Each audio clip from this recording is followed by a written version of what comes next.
Coba. Udah. Selamat datang kawan pemuda. Jadi kembali lagi di konten Bersabda. Ya. Jadi gini bang, di konten Bersabda ini yang mana pengen yang gue angkat itu seperti kata Bung Karno bang. Aku lebih senang melihat pemuda berdiskusi sambil minum kopi dan rokok. Dia memikirkan bangsa daripada pemuda yang tutup buku hanya memikirkan diri sendiri. Nah, gue mau berangkat dari situ, dari keresahan itu. Gue buatlah konten Bersabda ini. Jadi kayak gitu bang, kurang lebihnya. Nah, jadi bagaimana kabar bang? Sehat? Sehat bang. Boleh biar tahu pemuda ini diri lu ini siapa bang? Dengan gue ya. Yoi. Nama gue Nangkar. Siap. Di Kebun Jeruk. Sebagai apa bang? Ya pegiat sosial bang. Siap. Makasih lo bang udah mau jadi narsum kedua gua. Iya di konten Bersabda ini. Nah, jadi di konten Bersabda ini yang pengen gua angkat itu bagaimana pemuda di zaman globalisasi, apakah dia harus berkompromis atau dia tetap harus menjaga idealismenya? Wah ini pertanyaan berat nih. Ay Tuhan.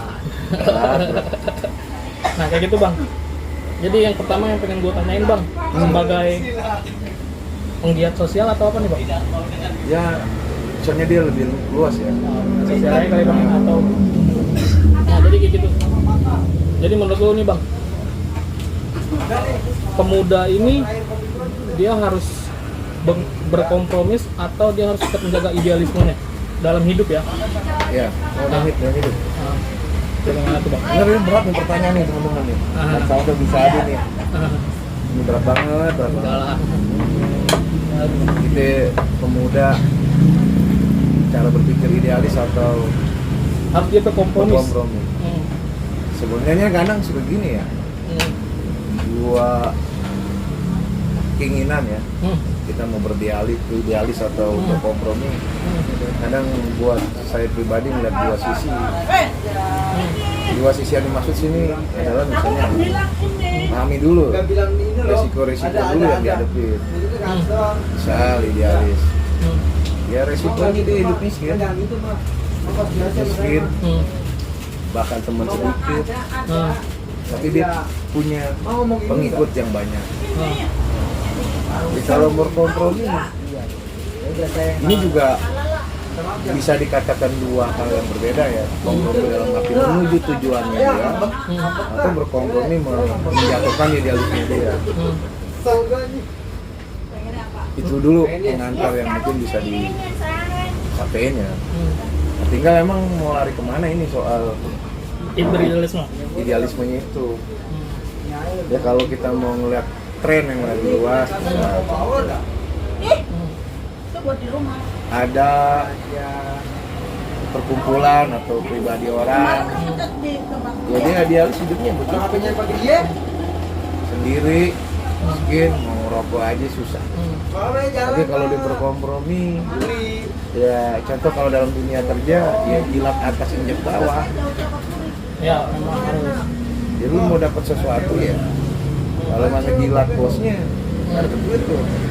Tapi kalau lu mau jadi kakak sendiri ya siap terima miskin. Tapi emang ada kelebihannya kalau lu hidup idealis nih, katakan. Semua bisa dilakukan. Contoh misalnya kalau dalam tanam idealis, dalam mengerjakan sesuatu, kata kuncinya bisa berproduksi loh. Misal sabun. Banyak kok, nggak usah kita beli sabun kalau kita nggak sanggup bikin. Kumpulin teman-teman yang idealismenya tinggi, bikin sabun buat keperluan sendiri, bikin apa. Tapi kadang kuncinya kalau kita ngomong atau ngeliat tuh teman-teman yang Berkompromi. idealis ya. Oke. Contoh misal anti kemapanan, orang yang punya pandangan anti kemapanan, dia coba gini, ya produksi. Kita nggak punya uang buat beli yang mahal, tapi kita bisa ngerasain itu gimana. Karena tadi contohnya sabun. Dibikin kolektif produksi, lu ada uang berapa, ini berapa, yuk produksi. Paling nggak dia bisa memenuhi kebutuhan dia sendiri. Syukur-syukur barangnya produksinya bagus, bisa dijual. Tapi kalau nggak, paling nggak dikonsumsi aja sendiri sama teman-temannya. Itu contohnya dah. Jadi kalau dari contoh lu gini bang, kalau misalnya itu kan butuh proses ya. Iya. Nah prosesnya kan makan waktu lama kan. Nah sedangkan sementara dia harus misalnya yang berkompromis nih, dia melihat peluang. Dia tahu bahwa kalau dia berkompromis, dia bisa mendapatkan hasil yang lebih banyak dan instan dan cepat. Iya. Menurutnya itu gimana? Kan dia harus lebih baik berkompromis dengan waktu cepat, dia bisa menghasilkan banyak uang gitu ya, dalam artian gitu. Kan itu prosesnya kan, kalau menurut yang lu bilang kan itu kan prosesnya kan lama. Iya. Tadi di pengantar awal, kompromis itu ada dua. Itu kompromis untuk kepentingan diri sendiri atau untuk kelompok. Kalau kompromis untuk diri sendiri, ya bisa dia malah ngejual idealismenya. Tapi kalau dia punya kelompok, kadang juga ada yang punya begini berpikiran ya. Kita lihat lah, situasi sekarang nih yang terjadi nih, kasus korupsi bisa dari yang terkini lah, misalnya dari Menteri Kelautan, terus Menteri Sosial misalnya. Itu kalau kita lihat latar belakang mereka, punya partai semua. Nggak mungkin dia juga sendiri tuh duitnya dipasti ke sana ke sini, buat koordinasi, buat apa. Cuman apes. Ya itu karena dia punya tujuan. Nah kalau yang untuk individu, salahkah dia kalau untuk berkompromis? Dia bisa beli banyak hal gitu ya, dari hasil kompromis itu dia menghasilkan uang gitu ya. Dia bisa membelanjakan apa aja untuk kebutuhan keluarga dan lain-lain. Itu salah atau tidak? Walaupun dia menjinahi idealismenya gitu, dalam artian gitu ya. Ya buat, ya ini tergantung orang nilainya ya. Ada kan yang bilang selalu gini, kalau mau jadi sesuatu, mau jadi anggota dewan, mau jadi apa, ya harus duit, latar belakangnya harus pengusaha. Ya kan? Ya kalau gitu terlalu korupsi. Ya anggapan itu juga salah juga. Artinya apalagi yang begini, individu, dia harus berkompromi. Tadi lagi balik lagi, pengantarnya apa? Kalau dia kerja di perusahaan, ya kalau mau berkompromi dalam hal dengan bos, dengan apa ya, jatuh tadi rumusnya, jelek atas injek bawah.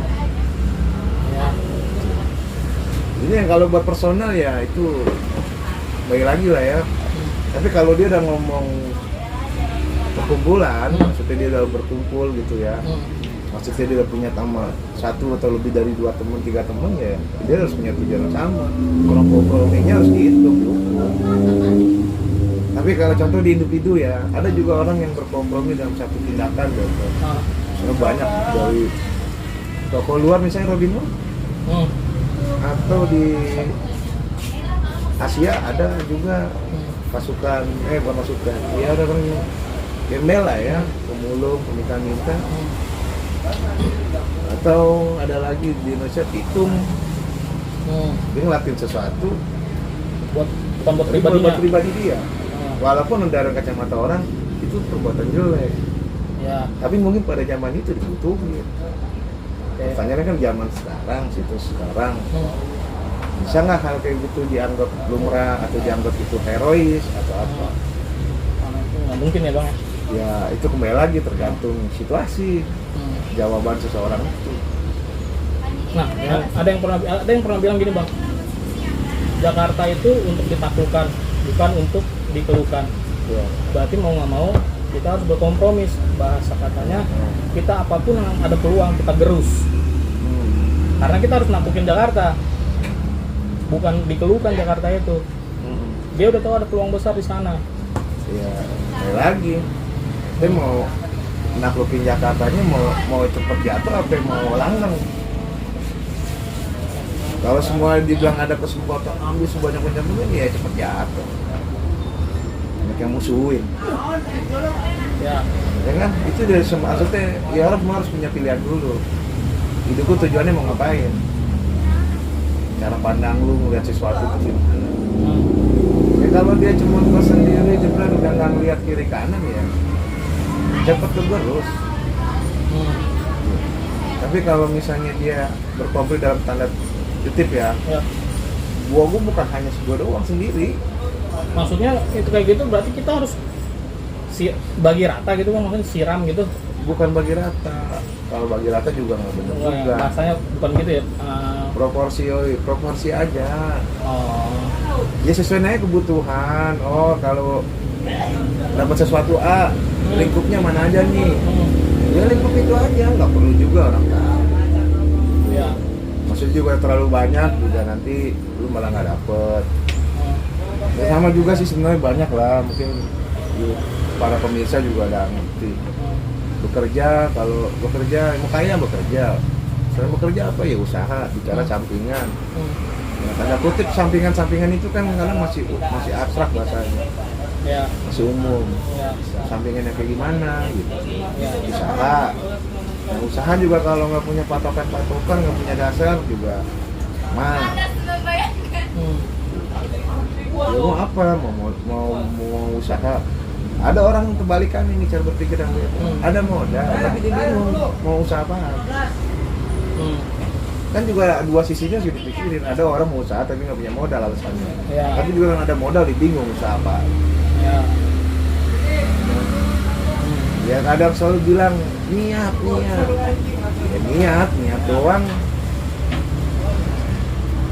Nah, emang bener Bang, uang itu bukan segalanya, tapi segalanya butuh uang kan? Iya. Nah, kalau yang tadi lu bilang dia harus, itu butuh proses Bang. Sementara dia melihat ada peluang nih besar nih, kalau misalnya dia ambil, kan kita tetap harus menjaga. Pemuda ini kan kadang bingung nih menjaga idealismenya atau berkompromi sama hidup. Dia tahu nih ada peluang. Yang tadi lu bilang itu butuh proses panjang Bang, dalam istilahnya menghasilkan pundi-pundi keuangan seperti kayak orang kapitalis. Ya kan? Uang. Emang nggak salah kalau pikir kayak gitu Bang. Nah ya kan? ini dia jawabannya udah malu tadi udah sampai itu sebenarnya. Cuma kan kita mau ngomong gini, tujuan hidup lu mau kemana? Kalau tujuan hidup lu menganut pandangan begitu ya, jangankan temen lu, duit lu sendiri aja tuh bisa saling gerus. Lu udah punya cara pandang tadi soal lu mau bilang kapitalis ya udah. Teman sendiri digerus, apalagi duitnya dia sendiri pasti gerus-gerusan tuh duitnya. Sampai sini maksudnya bikin gampangnya sederhana ya. Kalau punya cara pandang itu, jadi cara hidup dia juga akan begitu. Ngeruk duit sebanyak-banyaknya terus. Jadi nggak ada tuh sisi, kalau dibilang ada, pernah ada pendapat katanya, kapitalisme itu nggak kenal sosial, nggak kenal hukum, dia cuma menyentuh kepentingan. Sama pencitraan mas segala macam. Tapi sebaliknya kalau sisi lu nganut lagi balik, kalau kata kembali Soekarno jadi pemuda harus berani. Itu tambah lagi banyak kutipan lah soal itu. Cuman intinya berani terukur, targetnya apa? Nah, kita kalau kembali lagi masih banyak pertanyaan. Kalau mau hidup targetnya kalau kata Pram misal, ya itu pun jangan beternak.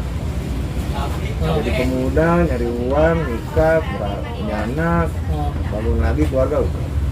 Kalau itu dong ya, itu pun juga bakal begitu-gitu terus. Dia ngomong maaf kate dah. Orang yang bangunnya dari subuh aja juga sama hidupnya begitu-gitu juga. Jadi mau dicari apaan? Sekedar kenyang, sekedar makan ya gampang. Mengapa? Makanya kadang tadi pertanyaan mendasarnya pilih jalan mana, idealis atau kompromi? Itu sulit. Kalau lu sendiri lu tetap menjaga idealisme lu atau harus berkompromi? Lu tahu nih situ ada peluang, Iya. lu harus bagaimana? Lu sebagai pemuda nih bang. Iya. Dia berposisi gini. Idealisme itu perlu, penting Bapak. Untuk menjaga supaya kita nggak jatuh ke lubang yang apa ya, kesuram. Ya. Tapi kompromi juga diperlukan dengan catatan. Dengan catatan, ini sesuai nggak dengan jalan rel tujuan hidup lu? Kalau itu bukan jalan rel tujuan hidup lu, nggak usah ambil. Lebih baik lu jaga idealisme. Lu nggak bisa ngerasain kehidupan glamor atau dengan, ya udah lu nikmatin, lu produksi aja. Lu nggak sanggup sampai kasar-kasarnya, lu nggak sanggup beli baju, banyak bahan, tinggal lu jahit. Cuma kan sekarang nggak begitu mungkin, karena apa? Semua barang udah murah. Kaos saya 23.000, 20.000 udah ada. Gitu. Cuman masalahnya lagi satu, barang murah, duit nggak ada yang punya dah. Ke depan nih, ke depan, bukan sekarang. Kalau ditanya balik, ini buat pribadi ya. Tapi gua harap gini, orang yang melakukan kompromi harus lihat realnya. Jangan sampai kecemplung. Dalam artian gimana nih bang? Ya, Dia tahu harus jaga batasannya. kita orang yang punya idealis. Ya. Ya. Tahu dong tujuan hidup lu mau kemana. Berarti diambil Gak dong. akan cuma lu sekedar beralang pinak dan Ya. lain-lain. Hidupnya seadanya lah bahasanya. Tapi juga gimana hidup lu bermanfaat buat orang lain, dalam tanda kutip, bukan harta dan apa, tapi ilmu lu yang diambil sama orang. Ya, udah jarang bang orang kayak gitu. Hah? Udah jarang orang kayak gitu karena Lah itu dia. nggak usah gini loh bang, kebutuhan itu setiap tahun akan bertambah. Anak sekolah dan lain-lain kayak gitu ya. Ya itu tadi balik lagi. Coba orang idealis hidup. Orang idealis hidupnya begini. Kalau lu di negara yang sesuai dengan kita Apa tuh kita? ketentuan Oke. sesuai dengan Bapak Soekarno sampai ini dan undang-undang dasar mungkin semua ya. Gua rasa nggak ada stres hidup. Beda zaman bang. Nah, dulu itu zamannya orang ngerintis, ngasih pandangan. Pas kalau udah lama kemari harus terakhir. Nggak usah gampang bang. Abang boleh survei tanya mama atau ibu-ibu apa yang membuat hidup anak stres dalam rumah tangga. Ya. Itu ekonomi, Iya. kerjaan, Ya. terus sekolahan, Ya. dasar, biologis, lain-lain. Yang Tapi yang paling mendasar. utama kan mendasar, hak dasar. Makan, rumah, sekolahan, pendidikan, ya. Kalau dipenuhin negara ini, itu kita orang yang idealis ngomong gitu. Ya kalau berarti kalau orang-orang idealis ngebuangnya itu ke negara dong. Lah, emang apa coba? Bang. Kalau orang sekarang gini, idealisnya ini, lu mau berpikir apa kalau pekerjaan dan lain-lain? Iya itu, lu mau dapet kerja kerja. Tapi ketika lu misalnya tahu, gua kerja, tadi makanya sempet awal orang yang bangun pagi jam 2, jam 3 pagi ke pasar, terus dagang, terus nggak cukup gitu aja, nggak ningkat hidupnya. Jadi maksudnya negara itu harus membutuhkan mencukupi hak Ya. dasar dari warganya, Nggak usah warga negara. dianyain, semua anggota dewan, semua DPR, semua presiden, menteri udah tahu tugasnya sebenarnya. Kalau dia cukup baca itu aja udah pahamin itu. Kalau menurut gue gini bang, pernah ada yang bilang ke gue kayak gini bang, Nah, jangan sesalkan jika engkau terlalu jadi orang miskin, nah, tapi salahkan dirimu jika engkau sampai mati jadi orang miskin. Artinya apa? Kita dikasih umur sama Tuhan sampai taruhlah 50 ya. Kita produktif untuk udah bisa kerja 17 tahun. ya. Dari 17 tahun sampai 50, masa ya kita nggak bisa menghasilkan uang? Relatif bos, Relatifnya gimana tuh? relatif ukuran waktu. Lu punya duit juga bingung. Ada nih nggak usah jauh-jauh dah. Lihat aja tuh Indosiar. Si sinetronnya. Orang yang punya duit juga nggak bahagia. Orang yang hidup miskin juga nggak ada duit juga bahagia, kebalikannya. Banyak contoh. Jadi makanya orang kaya itu relatif. Itunya kebahagiaan. Kebahagiaan tuh apa tuh? Umum tuh kebahagiaan. Kebahagiaan tuh larinya ke sini nih otak. Iya. Kalau lu nggak stres, ya, lu nggak apa, panik, ya udah. Hidup kita nih diatur sama negara. Sampai lagi coba. Yang tadi gue bilang bang. Ya, kita tuh cuma bisa bertahan doang. Ini contoh gampang. Kalau negara nyukupin hak dasar, kita nggak ngomong yang lain-lain. Ini kan ada tuh pasal 33 dan lain-lain. Dasar. Ya. Pendidikan dasar semua dipenuhi nih, maksudnya nih. Anak sekolah belajar gratis. Kalau misalnya ini mobil ada uang sangu, nanti makannya di sekolahan makanan yang bergizi. Gini bang. Itu kita ngomong gini nih, karena udah gitu soal idealisme. Ya. Kembali lagi ke situ. Tapi kalau dikembalikan ke gini, ke cara hidup kita nih, ke cara hidup kita, lu mau yang idealis atau berkompromi? Ya idealis tetap pertahanan, dia kerja saya keringat sendiri. Urusan nanti hasilnya nyukupin nggak cukupin, itulah tantangan.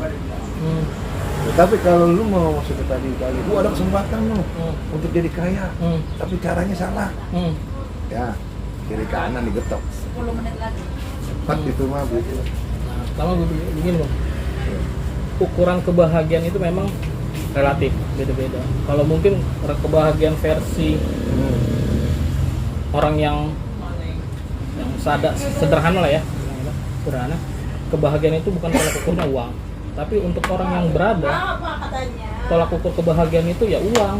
Ya kalau dia nggak punya uang, dia nggak bisa jalan-jalan ke Singapura, nggak bisa jalan-jalan, nggak bisa ke mall, nggak bisa makan di rumah makan yang mewah kayak gitu-gitu. Nah, itu kan ukurannya beda-beda tuh kan. Ya kalau yang tadi lu bilang kebahagiaannya ukurannya begitu. Nah, ada kan pemuda kan tingkat ini kan pengen kesuksesan kan? Ya, suksesnya makanya ini masih kesuksesan kan itu kan resah di otak gue nih. Iya, gitu. Nah, sekarang kesuksesan itu sekarang yang harus ada uang lah bang. Kesuksesan itu emang tolak ukurnya apa? Aduh, ini kalau semuanya serba uang saya pusing nih. Ada sesuatu gini, kita punya kegiatan bang. Niat dulu tujuannya. Ada pepatah gini, nggak usah pikirin rezeki. Rezeki akan datang dengan sendirinya asal lu ada usahanya. Sama dah. Ya. Kita mau ngerjain sesuatu, kita tahu nih nggak punya duit, tapi kita jalan ke sini. Ada proses kan tuh proses. Masa dari 4-5 jalan yang kita temuin, masa kagak ada yang kecantol? Syukur-syukur kecantol semua. Jadilah ini kegiatan. Ya. Dengan berdasarkan ini. Artinya gini, yang penting niat dulu. Sama kayak kita hidup, niat dulu. Mau ngapain hari ini? Bantu orang aja. Kasih tahu, oh ibu ini masalahnya A, ibu harus ngadep ke sana, ini ke sini. Soal rezeki, nggak usah dipikirin. Entah kapan, minggu depan, 2 minggu lagi. Sama lah orang. Jadi jangan selalu gini, apa-apa tuh duit dulu jangan. Jalannya dulu. Waktu yang kita punya, berdaya yang kita punya. Semua pengorbanan kalau menuju ke sono. Tapi kalau orientasinya kita melakukan sesuatu demi uang, ya konteksnya uang tuh bisa dicari cuma kerja, lu usaha udah. Di luar itu jangan berharap. Ya kita ini ya, dikit ini. Yeah. Kita kerja nih. Yeah.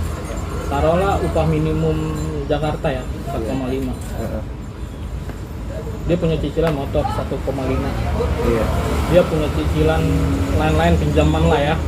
Dan lain-lain. Dia dari 4,5 juta ini tinggal 1,5 juta satu bulan. Pertanyaan ini ngutang buat apa?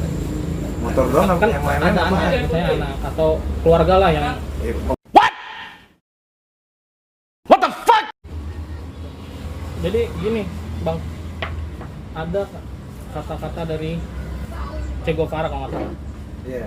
Dia bilang tak ada yang bermartabat dari seorang pemuda kecuali 2 hal. Bekerja untuk melawan penindasan dan mati dirinya untuk melawan kemapanan. Iya. Nah,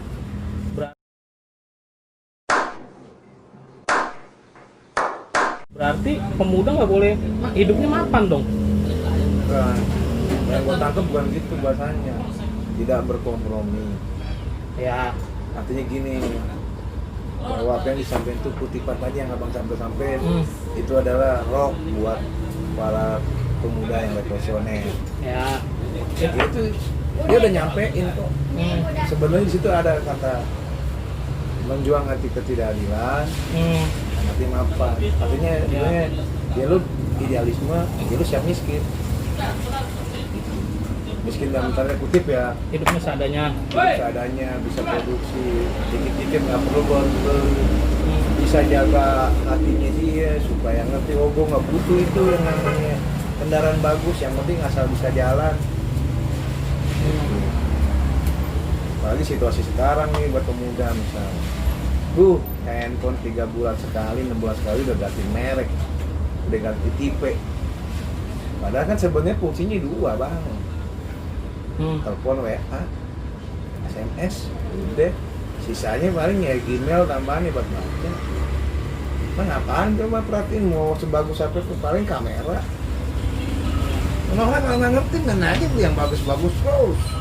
Kalau fungsinya dipakai, bisa nggak gunain? Nggak bisa. Itu aja sih. Kalau ini bang, di pemuda ini kan ada yang namanya apa ya, pride, apa ya bahasanya, harga diri yang harus dijaga. Iya. Terus apalagi ada orang tua yang mau melihat anaknya sukses, walaupun dengan cara apapun gitu ya, walaupun anaknya mengambil peluang itu gitu. Nah itu kan impian orang tua kan nggak bisa kita salahin dan harus kita wujudin kan. Iya. Ya kalau oke lagi yang tadi Ernest Che Guevara bilang kayak gitu, ya memang di zaman itu seperti itu. Iya. Ya kan, kehidupannya memang seperti itu. Sekarang kan era globalisasi, jangan kita samain lah, maksudnya nggak mungkin kita bisa samakan dengan kehidupan waktu Che dulu gitu kan. Pasti misalnya nih cuma beda lapangannya doang. Iya. Sistemnya tuh sama Iya. bang. Betul. Che Guevara pada waktu itu misalnya kan melawan diktatoran. Ya. Pemerintahan yang kapitalisme. Ya. Iya dong. Ya. Ya sekarang apa bedanya? Kalau masih namanya contoh lah, mau era modern sekalipun misalnya, ya tetap tatanan masih tetap, cuman caranya beda. Gitu. Jadi kita ini contoh dah sekarang secara kebudayaan, secara ekonomi, produksi, emang ada bangsa kita yang bisa? Ada bang, semua kegerus bang, budaya-budaya kebangsaan kita aja itu udah mulai. Mulai teknologi, produksi, apa yang kita punya? Masa jauh-jauh bang, ngomong soal prokes dah. Program kesehatan nih misalnya, dunia kesehatan kita nih, nah emang udah bagus. Betul bang. Jadi sekarang gampang dah. Mau jadi tenaga dokter, ya sekarang gimana sih mau jadi tenaga dokter? Mau jadi dokter aja mahal kuliahnya. Itu aja. Hal sepele. Berarti kalau berarti jangan salahin ada yang bilang gini, ya berarti kalian lah yang nggak bisa menerima perkembangan sosial. Kehidupan kita maju terus Ya. bang. Berarti Bener, kehidupan maju. Jadi kan cuma cara pandang.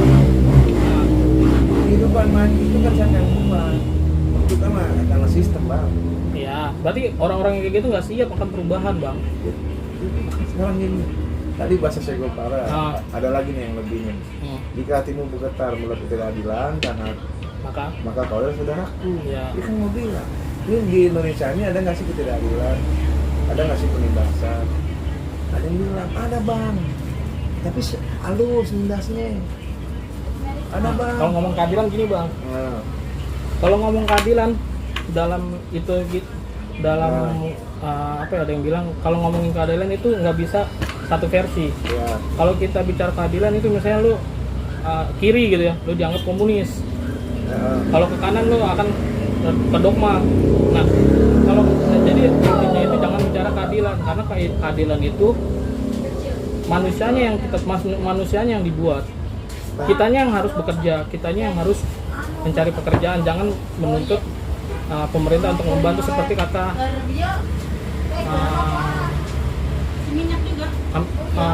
tokoh filsafat Amerika kalau nggak salah, dia bilang gini, jangan tanya negara, jangan tanya apa yang bisa diperbuat oleh negara, tapi tanyakan apa yang kau bisa buat untuk negara. Jadi manusianya yang harus berpikiran, wah apa yang bisa gue kasih oleh negara. Jadi gini bang, itu cuman pada eranya yang abang tadi sampaikan itu, mau saya begini, pertentangan dunia cuma dua bang. Nih ya, masanya itu tinggal dua, kapitalisme dan peradaban maju ya, kesetaraan. Tinggal pilih. Makanya kalau tadi pertanyaan dasarnya idealis atau kompromis, ya kembali lagi kita ngelihat idealisme dan kompromis itu dari sudut pandang mana. Kalau kita udah tahu masalahnya, misal bahwa kita hidup dan kita bekerja dan bersosial itu di negara yang menganut paham A. Oh itu mana kita versi itu. Kalau bicara jadi enggak, akhirnya irisannya ketemu bang. Orang yang idealisme itu orang yang punya prinsip kan, punya pandangan. Gue nggak boleh melakukan A, gue harus begini, gue harus begono. Nah dia dapet. Dia belajar dari sekolah keadilan sosial bagi seluruh Indonesia. Itu kan pertanyaan sederhana bang. Ya. Gue begini ya, telusurin sama dia apa sih? Sampai isinya banyak orang buku kan udah banyak banget, tinggal download, baca. Ya, jadi kalau mau balik ke pertanyaan abang soal idealisme atau kompromi, balik lagi bang. Bagaimana cara dia memandang hidupnya? Jadi kalau ditanya semua orang mau hidup sukses atau semua orang mau bekerja tidak menganggur, itu kan harapan. Ya. Ketika orang udah bekerja, gaji gue kecil, gue mau nambah, tapi ada peluang loh. Tapi peluang itu membuat gue jadi semakin susah. Ya kan? Ya. Diambil misalnya, susah. Nggak diambil, ya gue tetap begini. Tetap hidup seadanya. Nah, pertanyaannya kan lagi, yang ideal itu yang gimana? Nah, ini yang harus kita diskusin sebenarnya. Dalam cara mandang keinginan lu mau jadi kehidupan orang tua juga neken. Kamu ya nanti kalau udah lulus kuliah jangan lupa sama orang tua, bekerja yang baik dan lain-lain. Di sini kan begitu. Kalau dari kacamata pribadi misalnya, ya orang tua cuma satu kok pesannya, jaga nama baik keluarga. Ya. Hidup lu mau ngapain terserah. Lu mau usaha, lu mau dagang, mau bekerja di pabrik terserah. Lu mau aktif terserah. Yang penting jaga nama baik keluarga. Jaga nama baik keluarga itu dalam tuh. Luas bang pengertiannya bang. Berarti kan jangan A, jangan B, jangan C tuh. Nama keluarga nggak baik nggak jelek. Ya kira kembali lagi bang. Tergantung pribadinya ya. Ya pribadi dan lingkungan mungkin. Di mana dia tinggal, di mana dia belajar. Jadi kadang ada juga gini bang, orang belajar, orang yang gini punya pandangan, karena lingkungannya dia belum terbentur dengan keadaan yang sebaliknya. Nah sih kalau saya sih cuma nitip pesan gini, terbentur. Cari gini, sama sebenarnya bang kayak saya gue parah. Tadi kan saya kebetulan sama dokter bang. Ya. Ketika dia bekerja, dialis dengan ilmu kedokterannya, kalau lama-lama kok dia jadi lingkungan, lihat keadaan, lihat fakta, gua harus selesaikan, nggak bisa dengan cara sendiri. Ya begitu pun sama. Orang yang punya pandangan, wah antisosialnya tinggi misalnya, kan emang dia lingkungannya hedon, masih nyari duit sama dapet orang tuanya atau yang lain-lain, dia mungkin usaha tapi ya di lingkungan. Ya coba dibenturin sama keadaan, lihat kiri kanan. Kalau ngomongin hedon, emang tingkat masyarakat kita hedon semua bang. Ya memang peluangnya disiapin bang. Ya gimana nggak disiapin peluangnya? Ya kan cuma cara kita aja.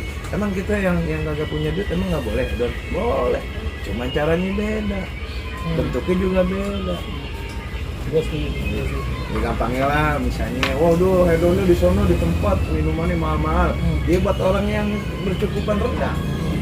Udah tradisional aja, ya kan. Ciu kayak anak kayak apa kayak bang, ya kan. Caranya beda-beda. Oh itu yang itu bang ya. Tapi maksudnya beda-beda lah. Ya gue sih kayak senior gue pernah bilang gini bang, engkau boleh berlumpur tapi tidak boleh berkubang. Artinya ya tadi yang dibilang, kita boleh nih berlumpur karena mau nggak mau kita masuk ke circle mereka, ya kan. Kita boleh berlumpur tapi nggak boleh berkubang. Masuk kubangannya mereka kita nggak boleh. Ada sedikit idealisme yang dijaga. Boleh berlumpur, itu sih yang gue selama ini gue jaga gitu bang.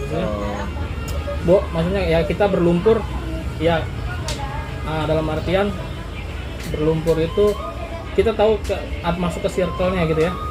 Ya ini sama nih. Sama misal umpama akhirnya kembali gini ya. Ketika orang nentuin sikap ya, atau cara pandang lah ya.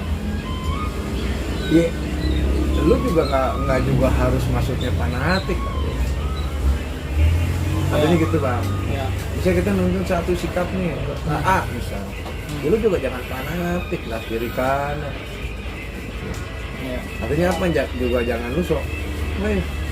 Ya lu tetangga lu misalnya yang ngambil B, ya lu temen nih, jangan lu musuhin. Itu juga bang masalah. Kan kita nggak tahu sekarang. Ibaratnya mending berani tegas. Ini yang jadi masalah sekarang bang. Berapa kali perubahan ya. Perubahan apa nih bang? Ya misalnya pemilu, ya. ganti pimpinan sama-sama. Awal kampanye mah bagus, idealis. Ya kan kembali, kita ini belum punya rel. Kalau relnya dibilang Pancasila, ya udah hitungnya itu aja. Nggak usah diganggu-ganggu pakai program ini lah itu, udah. Contoh gampang bang, pendidikan, kesehatan, udah kasih aja semua. Itu kalau presidennya, ya kan? Kalau itu, wah beda tuh bang. Nah, itu obrolannya bisa panjang nih sebenarnya, punya jawabannya tapi sepanjang itu perdebatannya karena. Kenapa? Kita nggak dapat nih, kita nggak dapat. Maksudnya, kalau ngomongin kayak gitu, kalau misalnya pendidikan, kesehatan, emang hak dasar itu ya. Memang, kasih aja sih. Ya memang itu hak mutlak. Iya, kasih aja sih, ngapain sih pakai kartu-kartuan atau pakai. Maksudnya kasih gimana bang? Ya kasih. Tunai. Nggak usah kasih tunai, kasih aja udah mau masuk gratis, nggak usah dibeda-bedain. Terus ya bang? Ini kan negara ini sama kayak orang ngelola doang bang. Kalau semua patokannya hak dasar, udah kasih. Banyak tuh yang dukung pak. Nggak usah ada kayak gini, berapa kali ganti pemilu. Pendidikan dikasih kartu. Berapa kali nih? Sosial kasih kartu. Padahal tuh udah haknya, ngapain sih pakai di pretel-pretel, tinggal kasih. Kalau saya nggak punya duit, ya masa kita agak sanggup. Ada unsur kepentingan di situ bang. Itulah dia. Yang memang pertama benturan dengan sistem. Sistem apa? Peraturan. Peraturan apa? Orang tuh masa undang-undang. Maksudnya peraturannya itu, ya misalnya gini, kan harus ada regulasinya juga bang. Ujungnya duit bang. Iya, kan ada regulasinya. Maksudnya regulasinya, ya masa kita ngeliat yang udah tingkat kemapanan udah cukup, masa kita masih kasih. Maksudnya kasih gitu semuanya harus dikasih gitu. Bang, mau kaya mau miskin, semua biar pajak bang. Itu hak. Waduh, gitu bang. Ya. Kalau pola pikir kayak gitu, misalnya yang kaya tetap dikasih, yang nggak mampu ya kan iri lah, kok bisa didapat? Itu kan sebenarnya gini, itu kalau logikanya negara nggak punya duit, makanya orang kaya nggak usah dikasih. Ya memang harus. Ini kalau negara punya duit kok dibagi. Kan ini cara berpikir yang ya maksudnya gini lah, bukan makata doang sih. Ada banyak teman bang ngomong itu, bang gimana sih bang, maksudnya kayak dikasih lah. Orang dibayar pajak, kenapa nggak dikasih? Orang tuh hak dasar ada di aturan. kasih aja orang hak dasar, semua harus sama bang. Beda bang. Karena beda gini, ntar aku gini, gue jadi orang kaya nih bang. Ya, kontrol. Orang kaya dikenain pajak tinggi. Berarti moral yang kayanya yang rusak. Masa iya masih mau dapat? Bukan, maksudnya yang tadi saya bilang bagi tuh. Udah, gue negara nih, presiden, bangsa presiden. Hak dasar rakyat kasih semua, free. Yang mampu juga? Termasuk semua, kan gue bilang hak dasar rakyat. Nah terus? Kasih. Yang bikin sekolah, yang bikin dokter jadi sedikit dan negara biayanya tinggi, biaya kedokteran murahin, gratisin kalau perlu. Kalah banget. Pasti kalau kita ngomong gini bang, ujungnya negara punya duit nggak bang? Keuangan negara mah banyak. Iya. Nah, Ya kan kita nggak ngerti bang. iya paham. Kalaupun kita tahu negara nggak punya duit, banyak utang. Nah emang kagak ada cara lain memang. Kan ilmu banyak di lapangan. Orang ditagih utangnya pada kabur, dia mau digebuk, manggar kamu ya, karena gebuk saya. Tidak. Tapi kita hutang nih, berani ngeles, itu saya bayar. Masa negara nggak bisa sama negara lain gitu? Gue nggak cukup bayar negara gue mau mbak ini dulu urus rakyat gue emang nggak bisa gitu. Ya, ini kita ngomong abang nih bang, kita ngomong warung kopi. Negara punya hutang, ya kan? Masa nggak bisa bilang mau pendonor, gue nggak bayar dulu deh. Sampai sekian puluh tahun sampai 3 generasi atau 4 generasi. Boleh gratis semua di negara luar, belajar yang benar semua. Itu kita 5 generasi bang udah motong berapa orangnya itu. Kalau gini bang, apa? Yang diatur negara itu bukan hanya, emang benar hak dasar itu. Tapi kan negara ini harus kayak kita di rumah tangga gitu. Bagaimana caranya biar uang yang kita tabung itu terus berputar dalam kehidupan berumah tangga. Ya kita, maksudnya nggak sesimpel itu bang. Maksudnya ini negara kalau kita kasih kucur-kucurin terus ya bisa bangkrut. Ya. Ada cerita negara bangkrut. Yang maksudnya bukan bangkrut. Ada. Kalau bangkrutnya dimakan banyak orang lah. Ya, semua nikmatin. Ada tujuan. Oke. Kita gampang nggak belajar sejarah. Nah sekarang gini bang. Misalnya ini kementerian kementerian ada berapa banyak? 50 kali ya? Nggak tahu bang. Ya sekitar segitulah ya, sekitar gitu ya. Nah setiap kementerian itu udah dikucurin dan ini anggaran. Itu kan udah termasuk pembagian, kayak misalnya pendidikan udah 60% dari anggaran APBN. 60% buat gimana? APBN di undang-undang 60%. Bener. Iya lah. Itu pembangunan sekolah sekarang udah merata. Yang lama-lama. Ya maksudnya ya gini, berarti tingkat bersaingnya rendah. Ya misalnya kalau misalnya kata ente bang, Itu kan dibangun bang. iya misalnya kata ente bang, misalnya semua yang udah mampu juga dibayar gitu ya. Terus ya kalau gitu masukkan sekolahnya ke negeri. Ya kalau ke swasta ya nggak mungkin lah ke negara bang. Ya kita negara bayarkan. Nih, itu masalah teknis bang. Soal mau nanti swasta mau apa? Prinsipnya dulu. Kalau mau teknis mah orang kaya mau berarti di sekolah negeri. Lah bang, kalau mau ngomong kayak gitu, padahal negeri sekarang mereka orang kaya bang. Karena dia bersaing bang. Iya makanya, yang di swasta yang memadai, swasta menengah ke bawah, itu rata-rata ya. Kan semua. Tapi kan udah dapat kayak misalnya di Jakarta KJP, terus di nasionalnya KIP, kan udah dapat mereka. Nggak semua. Jadi gini, kalau kita memikir ke situ bang, kejebak. Kita harus lebih luas cara pandangnya. Balik dulu bahwa hak dasar itu harus diberikan oleh negara. Negara berikan baru hanya sebatas yang miskin. Iya. Yang kaya bayar, termasuk kesehatan. Ini juga resal banget nih karena tidak asuransiin. Ya. Kan? Jadi kita bicara nih, semua ini tuh bukan soal ini gratis nih bayar. Dari kualitas kurikulumnya juga dirubah. Jadi kita nggak ngomong cuma sepenggalau gitu. Makanya kasih hak dasar kasih. Sekolah kalau dalam satu kelurahan ternyata kurang kapasitasnya, beli tanah, bangun sekolahan. Habis itu ukur kurikulum pendidikannya. Orientasinya harus jelas. termasuk kedokteran kesehatan tuh salah satu nopang kesehatan kan dokter. Sekarang gimana cara menjadi dokter bang? Ya nggak sesimpel itu bang. Ya sekarang gini itu, dong. Gini. Ini juga biar jadi cara pandang pemuda nih. Ya. Bahwa yang mana itu sebenarnya kita punya jalan. Kalau tahu pokok masalahnya. Ini kita udah ngomong pahamannya dah. Ya. Itu nih kita lihat aja di atas undang-undang dasar. Bicaranya apa itu? Kalau semua pejabat pakai itu, selesai bang. Mungkin nih kita nih sekarang manusia caranya mungkin akan sama bang. Kagak ada eksekusi kurang. Buat apaan? Pendidikan udah gratis, kesehatan udah ditanggung gratis, pekerjaan udah dapat, makan gue udah dibagi. Ya, enggak lah. Sifat manusia yang paling terganas itu adalah ketamakan. Itu dia nanti akan. Walau kita tuh nanti musuhnya itu bang, musuhnya tuh individu pribadi orang. Ketika sistemnya dari bangun, kan? Kalau kita kan berangkatnya dari gini aja, apa sih yang jadi masalah orang?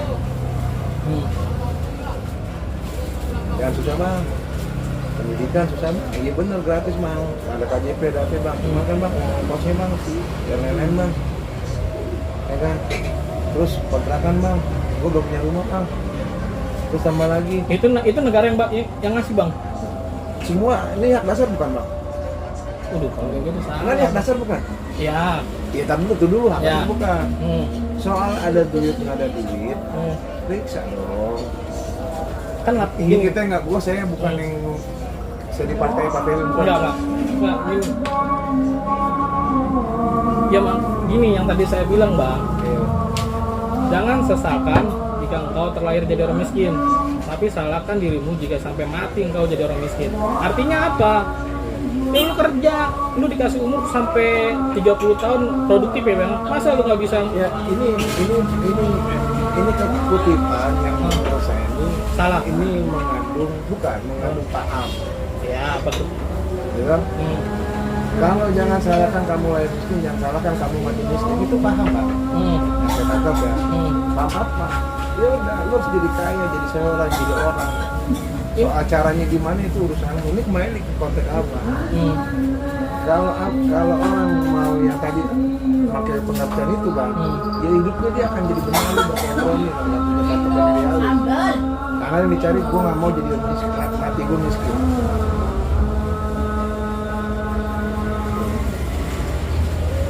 Ya ini sama kalau dia pakai kutipan itu. Nah, ibaratnya lu ke surga ngajak-ngajak. Gila, serem bahasa itu. Jangan sesalkan lu lahir miskin. Engkau terlahir jadi orang miskin, tapi salahkan dirimu jika engkau sampai mati jadi orang miskin. Itu bener loh bang, lu harus ya enggak, maksudnya bukan konteks itu ya, maksudnya bahaya. Bukan, maksudnya kita dikasih umur 17 tahun udah bisa kerja kan? Lah iya. Ya, sekarang kalau sistemnya masih begitu gimana bang?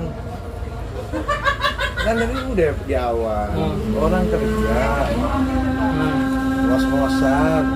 Kalau cuma berharap dari kerja bang, ya nggak ada bang yang cukup. Ya pasti. Ini kan kalau dia cuma satu lubang kerja nih gaji, nggak cukup. Makanya bilang usaha, berwirausaha. Kalau tadi abang bilang bahasanya peluang yang apa gitu. Kalau peluangnya maksudnya maaf nih, peluangnya ke yang menyimpang ya, lu cepet kaya. Tuh, cuman lu juga nggak bakal tahan lama. Gitu. Iya lah. Nah, kontennya ini pemuda dan idealis dengan kompromi luas bang. Jadi harus kita gali dulu pijakannya dia mau kemana sampai idealis itu. Ini kayak contoh lah, nggak usah jauh-jauh. YouTubernya Alibaba tuh sampai semua artis mau ketemu aja nggak mau, tetap dia bekerja. Dia nggak mau tuh, maksudnya ya. Iya berapa kali tuh dia ngayain orang dia begitu aja. nggak mau dia mau tetap mau terlalu aku udah di YouTube aja cuma sekedar ngekspresiin dirinya doang udah. Tapi kalau dibaca pun ada harusnya dia dapat. Cuma nggak ada tuh dia nggak di akun nggak ada, kayak biasa aja udah loh gue tutup akun karena gue mau main aja udah. Ya dipanggil ke TV mana nih? Ada di TV mana kan? Di YouTube aja. Itu salah satu contoh idealis maksudnya. Ya udah gue cuma sekedar akhirnya tujuannya gue mau ekspresiin dong nih gue loh. Mungkin kalau orang mah enak dikit, YouTubernya sekian dipanggil pada demen. Itu contoh yakin bahwa artinya apa? Idealis punya tujuan. Tujuan lu apa? Kalau tujuan lu ya udah lu mau digangguin orang ke B, ke C, ke D ya udah nggak usah. Itu contoh. Ada lagi mungkin contoh lain apa? Banyak lah. Ya mungkin versinya kali bang, maksudnya porsinya, versinya yang berbeda gitu loh. Tergantung pribadinya, tergantung individunya dia mau seperti apa. Enggak, dia belum menemuin. Tujuan lu ngapain? Kayak Alif udah nemuin tuh tujuannya. Alif. Contoh lah ya misalnya, kalau prediksi orang, dia udah nemuin tuh. Lu ditanya gimana? Ditanya artis suruh ke TV ke apa nggak mau. Dia maunya di YouTube. Dia ditanya katanya apa? Walaupun ada peluangnya. Ada peluangnya banyak dah. Buset YouTubernya, ya kan? Peluangnya apa? Enggak, saya cuma mau habis saya ngulik, yang lain saya share udah. Di situ doang. Tetap saya bekerja jadi supir. Tidak ada masalah. Maksudnya, artinya udah gue cuma seneng gue ngulik lagu, itu tujuannya dia udah. Maksudnya kayak orang.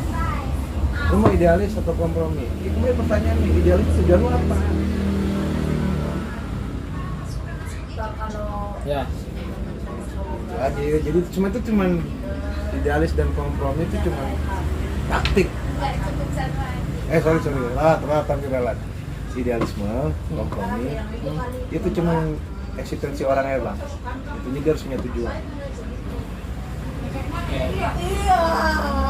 Tadi awal kita diskusi panjang lebar tuh sebenarnya ada orang idealis, cuman dia harus juga berkompromi. Tapi ngerti tujuannya nih, tujuan saya ke A.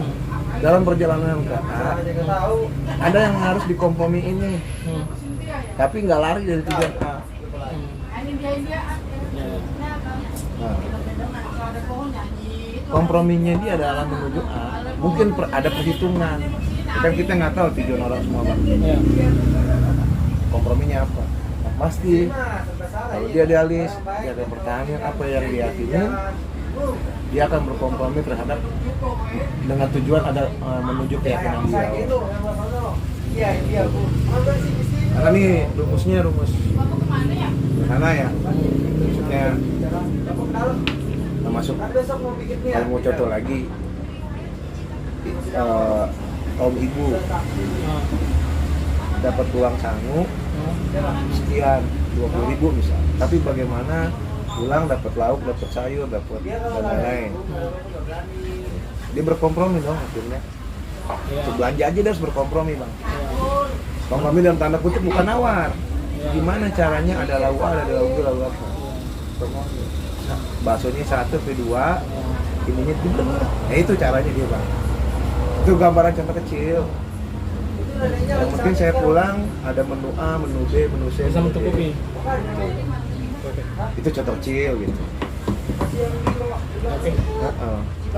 Ini lumayan juga bang kita bang. Ngobrolnya kemana-mana bang. Cuman tapi entar kalau soal idealisme sama kompromi aja. Kalau idealisme pengen gue benturin sih bang nanti di episode berikutnya kali ya. Maksudnya dalam perkembangan idealis itu panjang lah nanti kita bisa dari perkembangan idealis. Gue pernah ada baca buku perkembangan idealis tuh bisa panjang ini nanti. Bisa. Ya maksudnya orang nggak soalnya luas bang. Kita mau kemana tadi? Gitu. Nantilah itulah di episode berikutnya karena ini udah hampir semua. Yang paling kutipannya itu yang jadi junjungan gue itu satu misalnya kayak engkau boleh berlumpur tapi tidak boleh berkubang. Jadi bagi kaum muda apapun pilihanmu dalam mencapai keinginan atau kesuksesan, mau kita harus berkompromis atau tetap menjaga idealisme kita, itu jalan hidup. Tapi tadi yang tadi saya bilang, engkau boleh berlumpur tapi tidak boleh berkubang. Tetap harus ada sedikit idealismenya yang harus kita jaga di sana. Oke, paling gitu aja Bang. Ya, siap Bang Sabda. Terima kasih banyak nih Bang Sabda udah Thank you udah mau di YouTube-in lagi. nyiapkan waktunya. Kita cheers dulu. Kita cheers dulu. Apa tuh? Kita cheers, nggak usah. Nggak usah. Ya udah. Ya palingnya itu aja lah. Kadang jalan tuh berliku ya menuju tujuan. Ya. Lagi situasi kayak gini godaan banyak. Sip. Kalaupun dapet, kembali lagi jangan jadi orang yang lupa atau juga jangan suka ninggalin. Itu aja. Mau apa pun lu dimana pun, dia orang akan bilang lu pasti orang baik. Gimana jadi orang baik? Karena jadi orang baik. Terima kasih. Thank you Bang. Oke.